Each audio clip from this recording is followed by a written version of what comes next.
အားလုံးပဲမင်္ဂလာပါရှင်မမေအခုကလေးကုံချမ်းအဆုံးမှာထားတဲ့မမအော်ဒါလေးကိုထုတ်ပြပေးရဖြစ်ပါတယ်ဒီအော်ဒါလေးက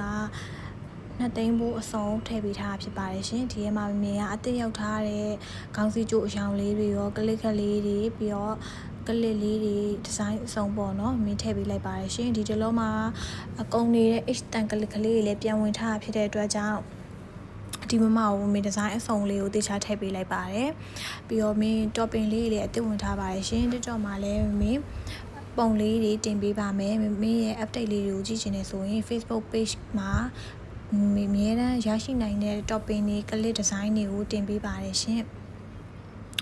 ဒီလိုမျိုးအစုံပါတဲ့ဆက်ကလေးတွေကိုလိုချင်နေဆိုလို့ရှိရင်2000ဘူးကနေစပြီးတော့ကိုယ်စိတ်ကြိုက်အစားစားပေါ့နော်မင်း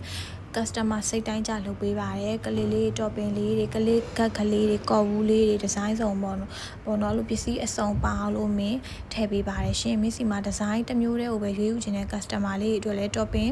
တစ်မျိုးကို10ခုကလေးဆိုရင်လည်းတစ်မျိုးကို10ခုစီကနေစပြီးတော့ကိုယ်စိတ်ကြရွေးချယ်ဝယ်ယူလို့ရပါတယ်လက်ကားဝယ်ခြင်းတဲ့ customer လေးတွေက topping design တစ်မျိုးကိုအခု50ကလေးဆိုရင်လည်း design တစ်မျိုးအခု50ကနေစပြီးတော့ဝယ်ယူလို့ရပါတယ်ဒီအခု50မှာဆိုလို့ရှိရင်လည်းဒီ topping က9ယောက်ရှိရဆိုလို့ရှိရင်9ယောက်လုံးပါမှာဖြစ်ပါတယ်ကလေးလေးဆိုလို့ရှိရင်လည်း9ယောက်လုံးပါမှာဖြစ်ပါတယ်ရှင်